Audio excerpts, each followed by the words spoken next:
Faiz bölməsine uyğun olan anlayışların izahına baxacağıq. Faiz bölməsində biz faizlə əlaqədar olaraq bir neçə anlayışa baxırıq.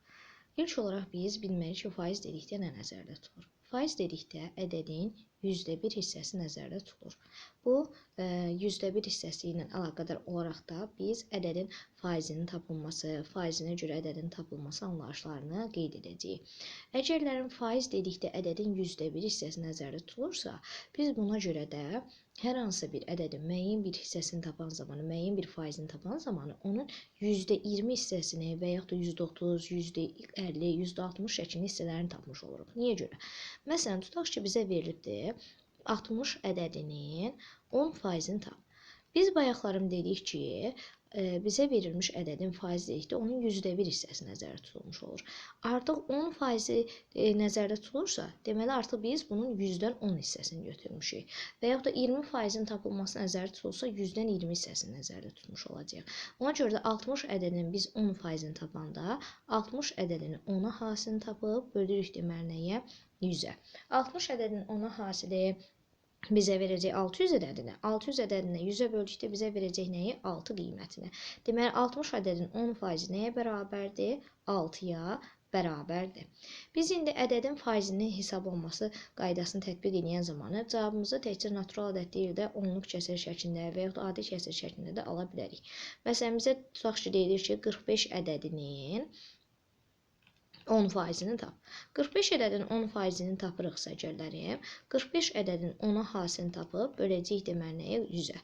45 ədədin 10-a hasil bizə 450 verir. 450-ni də biz 100-ə böldükdə natural ədəd almayacağıq. 450-ni 100-ə bölən zamanı 100-də 2 dənə 0 var deyə vergülümüzü 2 addım sola doğru sürüşdürəcəyik. Bir addım geriyə gələndə vergül 5-in yanında, ikinci addım geri gəldikdə 4-ün yanında dayanacaq. Deməli, cavabımız olacaq nəyə bərabər? 4/100-50-yə bərabər. Və yaxud da bunu adi kəsr, qarışıq ədəd və yaxud da adi kəsr şəklində yaza bilərik ki, bu olar 4/100-50. İxtisarlarımızı apardıqda bu bizə 4/100-50-yə böldükdə 2, 50-ni 50-yə böldükdə 1 verəcək. 4/2-də 1 şəklində qeyd edə bilərik. Və yaxud da bunu adi kəsrə çevirsək, 2-də 9 şəklində qeyd edə bilərik. Deməli, bizim cavabımız təkcə natural ədəd şəklində deyil də, həmçinin onluq kəsr, qarışıq ədəd və yaxud da ki, adi kəsr şəklində də alına bilər. Bu deməli, bizə nə olmuş oldu? Ədədin faizinin tapılması qaydası oldu. Biz ədədin faizinin tapılması ilə yanaşı, faizinə görə ədəd də hesablaya bilərik. Məsələn, tutaq ki, bayaqlarım deyirdi bizə 60 ədədin 10%-ni tap. Bu dəfə bizə deyilə bilər ki, 10% 60 olan ədədi tap. Və yaxud da məsələn, 30% 40 olan ədədi tap. Bu dəfə elə bil ki, mən ədədin neçə olduğunu bilmirəm. Sadəcə bilirəm ki, mənə hər hansı bir ədəd verilibdir. Müəyyən bir faizini tapanda cavabı bu cür almışam. Məsələn, tutaq ki, mənə deyir ki, 10% 50 olan ədədi tap. Bu artıq olacaq faizinə görə ədədin tapılması qaydası. Mən hər hansı bir ədədin 10%-ni tapmışam. Ədəd hansı ədəddir bilmirəm. X ədədi götürürəm. Hər hansı bir X ədədinin 10%-ni tapdıqda nə edirik? 10-a vururuq, bölürük 100-ə.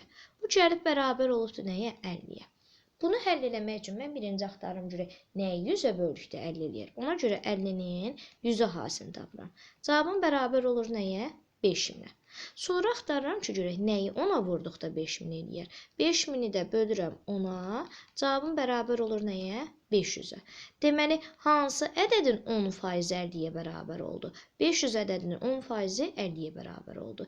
Deməli, artıq biz faizinə görə ədədi tapan zaman nə edirik bu dəfə? Tərs qaydanı yerinə yetirdik. Bu dəfə ədədi 100-ə vurub, böldük nəyə? Faiz göstərən ədədə. Deməli, ədədin faizini tapdıqda, faiz göstərən ədədə vurub 100-ə bölürdüksə, tərsinə, faizinə görə ədədi tapan zaman isə bu dəfə 100-ə vurub, faiz göstərən ədədə bölməliyik. Deməli, bu da bizdə olmuş oldu nə? Faizinə görə ədədin tapılması qaydası. Həmçinin biz bunlarla yanaşı, hər hansı bir faizin adi kəsr və yaxud da onluq kəsr çevrilməsi və yaxud da ki, adi onluq kəsr natural ədədin faizə çevrilməsini də öyrənirik. Məsələn, tutaq ki, bizə verilibdir 0,5 şəklində onluq kəsr, deyir ki, bunu faizə çevir. Və yaxud da, məsələn, bizə verilibdir 20-də 1 şəklində adi kəsr, deyir faizə çevir. İstəyir adi kəsr olsun, istəyir natural ədəd olsun, istəyir onluq kəsr olsun. Bunları biz faizə çevirən zamanı 100-ə vurmalıyıq. Məsələn, 0,5-i faizə çevirmək istəyirəmsə 100-ə vurmalıyam. 100-də 2 dənə 0 var deyə vergülümüz 2 addım sağa doğru gələcək. 1 addım gəlirik. 2-ci addım gəldikdə burada ədədimiz yoxdur. 0-ı qeyd edirik. Cavabımız bərabər olur nəyə? 50%. Bu bizdə olur faizin işarəsi. Və yaxud da 20-də 1 kəsirini biz çevirmək istəyirik faizə. Yəni 100 hasini tapmalıyıq. 1-in 100-ü hasili sürətdə yazırıq 100-ü. Məxrəcdəki 20 olduğu kimi qalır. Kəsir xətti bizə həmçinin bölməni göstərdiyinə 100-ü 20-yə bölürük. Bərabər olur nəyə? 5%. Deməli, istəyir onluq kəsir olsun, istəyir adi kəsir olsun. Faizə çevirmək üçün nə etməliyik? 100-ə vurmalıyıq. Tərsinə, faizi adi və yaxud da ki, onluq kəsirə çevirmək istəyirsə, bu dəfə 100-ə bölməliyik. Məsələn, tutaq ki, 130% bizə adi və yaxud da ki, onluq kəsirə çevrilməsi tələb olunur. Bu dəfə 100-ə böləcəyik. 130-u 100-ə bölən zamanı, məsələn, hər ikisi 10-a ixtisar gedir. 10-a ixtisar eləsək qalacaq 10-da 13 şəklində. 10-da 13 adi kəsir formasıdır.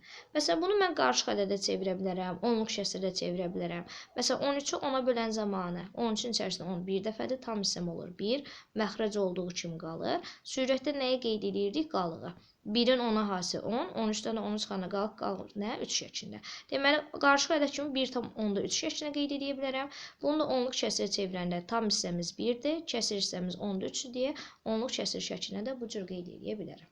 Deməli, faizi adi və yaxud da ki, onluq kəsirə çevirən zaman nə etməliyik? 100-ə bölməliyik. Məsələn, tutaq ki, 500% deyir adi kəsirə və yaxud da ki, natural ədədə çevir. Artıq mən 500% adi kəsirə və yaxud da ki, natural ədədə çevirəndə görəcəm ki, cavab birbaşa natural ədədə alınır. Niyə görə? Çünki faizi biz çevirəndə nə edirdik? 100-ə bölürdük. 500-də mən 100-ə bölsəm, birbaşa alıram nəyi? 5 cavabını. 5 də bizdə necə ədəddir? Natural ədəddir. Deməli, bu da bizdə oldu adi kəsirin, onluq kəsirin, natural ədədin faizə çevrilməsi və yaxud da ki, onların tərsinə adi, onluq və yaxud da ki, natural ədəd şəklində göstərilməsi formaları.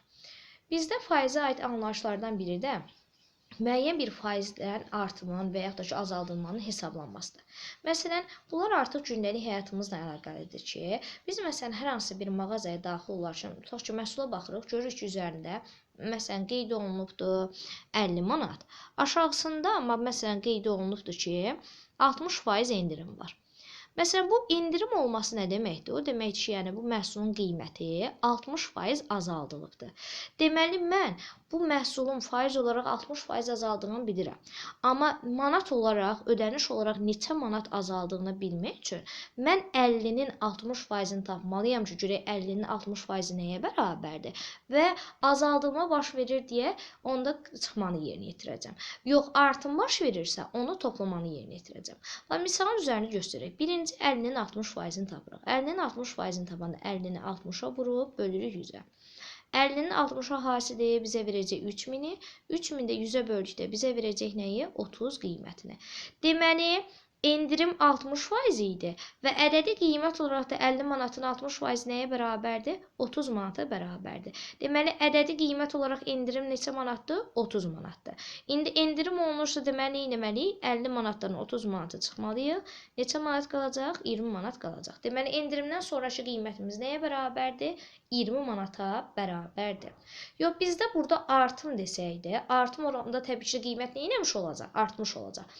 Onda deməli, artım desəydi, 50 manatı nə edəcəkdik? 30 manat artıracaqdıq və deyəcəkdik ki, sonda neçə manat alınır? 80 manat şəklində qiymətimiz alınır. Bu da faizə uyğun olan müxtəlif anlayışların izahıdır. Əgər anlamadığınız hər hansı bir hissə olarsa, yorumlarda qeyd edə bilərsiniz.